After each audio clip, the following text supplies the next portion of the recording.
આગળ વાત કરીએ દ્વારકાની। દ્વારકામાં ખારા તળાવ વિસ્તારમાં દબાણ હટાવ કામગીરી કરવામાં આવી છે।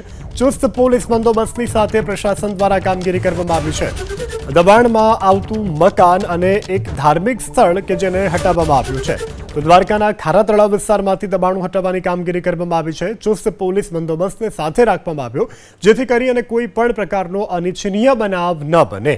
તો ચુસ્ત પોલીસ બંદોબસ્તની સાથે પ્રશાસને આજે એક ધાર્મિક દબાણ અને એક મકાન કે જેના ઉપર બુલડોઝર ફેરવી દીધું છે। સમાચાર સુરતથી પ્રાપ્ત થઈ રહ્યા છે। સુરતમાં કુખ્યાત સજ્જુ કોઠારી સામે મોટી કાર્યવાહી કરવામાં આવી છે। સજ્જુ કોઠારીની મોંઘી દાટ 4 કાર પોલીસે જપ્ત કરી છે। વ્યાજ પેટે સજ્જુ કોઠારીએ પડાવેલી કારને પોલીસે જપ્ત કરી છે। હવે પોલીસ મૂળ માલિક સુધી પહોંચાડશે આ કાર।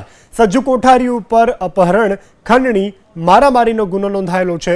સજ્જુ કોઠારીની સામે 33થી પણ વધુ ગુના નોંધાયેલા હોવાનું સામે આવ્યું છે।